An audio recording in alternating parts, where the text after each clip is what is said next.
পাট মন্ত্রণালয়ের সাথে মিলে আমরা বেশ বড় পরিমাণের পাটের ব্যাগ প্রস্তুত করব।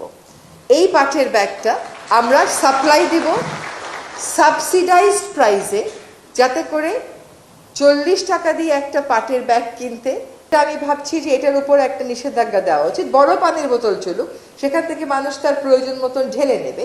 তা সবসময় অনেক বড় জনসমাবেশে হয়তো আমরা বিকল্প ব্যবস্থা নাও করতে পারি, কিন্তু এতটুকুন 250 আর 500 গ্রামের যে বোতলগুলো দেয়, ওগুলো খুলে একটু করে নেন, অর্ধেকটা পানি ফেলে রেখে আধা খোলা বোতল রেখে দিয়ে চলে আসেন। যেটুকুন পানি নেন ওটুকুন হয়তো ওটুকুন খেলেন বা খেলেন না, বা খুলে এক চুমুক খেয়ে বাকিটা খেলেন না। এটা কিন্তু পানিরও বিশাল অপচয় হয়, এবং পানিরই অন্য একটা নাম হচ্ছে জীবন। এবং এখন বলে যে আমাদের মানুষের গায়ে, রক্তে, মায়ের দুধে, প্লাসেন্টাতে, ব্রেইনে মাইক্রোপ্লাস্টিকের উপস্থিতি পাওয়া গেছে। এখন বিজ্ঞানীরা দেখবার চেষ্টা করছেন যে ব্রেইনে মাইক্রোপ্লাস্টিকের উপস্থিতি সেখানে রক্ত প্রবাহে বাধার সৃষ্টি করবে কিনা। এখন অনেক তো ট্রলিং হলো, অনেক কিছু হলো, এটা হবে, এটা একটা গ্রুপ থাকবে। আমাদের তো পলিটিক্যালি মারাত্মকভাবে ডিভাইডেড সোসাইটি, ভালো কাজ করলেও আপনাকে এসব কথা শুনতে হবে। এখন কথা হচ্ছে যে কেন সবকিছু বাদ দিয়ে পলিথিন? এটা অবশ্যই একটা গুরুত্বপূর্ণ বিষয়, এবং এটা যখন আপনার রক্তে ঢুকে যায়, আপনার লিভারে পাওয়া যায়, আপনার ব্রেইনে পাওয়া যায়, নবজাতকের যে দুধ সে খাবে, মায়ের দুধ যেটাকে সবথেকে নিরাপদ ভাবা হতো, সেখানে পাওয়া যায়, তখন এটাকে গুরুত্বপূর্ণ মনে না করার তো কোনো কারণ নেই। আমি প্রথমে ধন্যবাদ জানাই যে আমাদের এই নিষেধাজ্ঞাটা বাস্তবায়নে বাংলাদেশের সুপার মার্কেটগুলো একটা অনেক বড় ভূমিকা রেখেছে। তারা সরকারের এই উদ্যোগকে সাধুবাদ জানিয়েছে। আমি আশা করি যে তাদের পাশাপাশি প্রাণ কোম্পানির মতন কোম্পানিগুলো শুধুমাত্র এরকম প্রোগ্রাম স্পন্সর করেই তাদের দায়িত্ব সীমাবদ্ধ রাখবে না। তাদের যে প্লাস্টিকের মোড়ক আছে, তাদের যে পানির বোতল আছে, ছোট ছোট সসের প্যাকেট আছে, সেখান থেকেও তারা সরে আসবেন। তার কারণ হচ্ছে এতটুকুন সসের স্যাশে যখন দেয়া হয়, আপনি ওটাকে ফেলে দিয়ে রেখে খেয়ে ফেলে চলে যান, এইটা কিন্তু আমার ওয়েস্টের ম্যানেজমেন্টের বার্ডেন বাড়িয়ে তুলছে। তার বিপরীতে যদি আপনি বড় প্লাস্টিক সসের বোতলে টেবিলে সার্ভ করেন, আমরা যখন ছোটবেলা চাইনিজে যেতাম তাই তো আমাদেরকে দিত, বা একটা বাটিতে ঢেলে দিত, তাইলে কিন্তু আমার এই ছোট ছোট স্যাশেগুলোর আর প্রয়োজন পড়ে না। ছোট ছোট প্যাকেটে টমেটো সস, চিলি সসের আসলেই কোনো প্রয়োজন নাই। এবার আমাকে বলেন, একটা প্লাস্টিকের স্ট্র দিয়ে কোক খান, নিজেকে খুব স্টাইলিশ মনে হয়, তাই তো? এটা একটা স্টাইল। প্লাস্টিকের স্ট্র 100 বছরে যাবে পৃথিবী থেকে? যাবে না তো।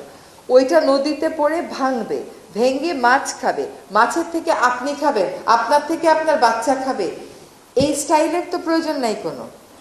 কটন বাড, ডাক্তাররা বলে কটন বাড ব্যবহার করা খুবই খারাপ, আপনার কানের যে ওয়্যাক্সিং ওইটা সম্পূর্ণ ধ্বংস হয়ে যায়। কটন বাডের কি প্রয়োজন? একটা ভালো খবর হচ্ছে যে আমাদের যারা প্লাস্টিক প্রডিউসার্স আছেন, তারা এই 3টা পণ্য নিষিদ্ধ করার ব্যাপারে আমাদের সাথে একমত হয়েছে। আমরা খুব সহসাই এই 3টা পণ্য নিষিদ্ধকরণের দিকে যাব। এবং আরেকটা কথা একটু বলে রাখি যে আমাকে একটা প্রশ্ন প্রায়ই করা হয় যে কাঁচা বাজারে তো পলিথিন শপিং ব্যাগ বন্ধ করতে পারেনি। তার 2টো কারণ। একটা কারণ হচ্ছে আপনি নিজে বন্ধ করছেন না। আপনাকে যখন প্যাকেটটা দেয়া হচ্ছে, আপনি বলছেন না যে আমি বাসা থেকে ব্যাগ নিয়ে আসছি, আমার ব্যাগে দাও। কারণ আমার দাদা, আমার বাবা এইভাবেই বাজার করতো, আপনার বাবা দাদাও এইভাবেই বাজার করতো। ব্যাগটা দয়া করে সাথে করে নিয়ে যাবেন, হয় নিজের গাড়িতে রাখবেন, আর যাদের গাড়ি নেই তারা বাবা দাদার ওই কথাটা কানের মধ্যে বাজাবেন যে বাজারের ব্যাগটা দাও তো, ওটা নিয়ে যাবেন। আরেকটা কারণ হচ্ছে মানুষের অভ্যাস। মানুষ এখন আর ব্যাগের মধ্যে একটু রক্ত লাগবে এই জিনিসটা নিতে পারে না, কিন্তু বছরের পর বছর তার ছেলে মেয়েরা মাইক্রোপ্লাস্টিক আলা মাছ খাবে আর মুরগি খাবে, এটা ঠিকই মানতে পারে। এই জিনিসটা তাদেরকে ভালো করে বলতে হবে যে রক্তটা একটু ধুয়ে দিলেই তো চলে যায়। এখন দেখলাম কয়েকটা সুপার মার্কেট এই সেলুলার দিয়ে র্যাপ করে দিচ্ছে, যেটা কিন্তু বাংলাদেশে হয়তো আমদানিটা একটু বাড়াতে হবে, এবং সেটা সম্ভব। এখন কামাল ভাই যদি প্রাণের থেকে মনে করেন যে আমি এইটা দিয়ে যাব, আমার তো কোনো ক্ষতি হবে না, এটা মনে করার কিন্তু কোনো কারণ নাই। যতটুকুন ক্ষতি আমার হবে প্লাস্টিকের বিরুদ্ধে কথা বলে, ততটুকুন ক্ষতি প্লাস্টিক প্রডিউস করে কিন্তু উনারও হবে। কাজে এই প্রোডাকশন থেকে আমাদেরকে সরে আসতে হবে, আস্তে আস্তে বিকল্পের দিকে যেতে হবে। প্লাস্টিক রাতারাতি আমরা বন্ধ করতে পারবো না, কিন্তু বাই ফেজ আমরা বন্ধ করতে অবশ্যই পারবো। আমাদের 2002 সালে পলিথিন শপিং ব্যাগ নিষিদ্ধ, বাংলাদেশ প্রথম দেশ ছিল। আজকে এত বছর পরে এসে আমরা কেবল সুপার শপে ওইটাকে নিষেধাজ্ঞাটা বাস্তবায়ন করতে পারছি। আমরা কিন্তু প্রতি সপ্তাহেই কাঁচা বাজারে যাচ্ছি, তাদেরকে স্যাম্পল দিয়ে আসছি যে এই 3টা ব্যাগ ব্যবহার করবেন, এর বাইরে ব্যাগ ব্যবহার করবেন না। এখন একটা সুখবর দিই, পাট মন্ত্রণালয়ের সাথে মিলে আমরা বেশ বড় পরিমাণের পাটের ব্যাগ প্রস্তুত করব।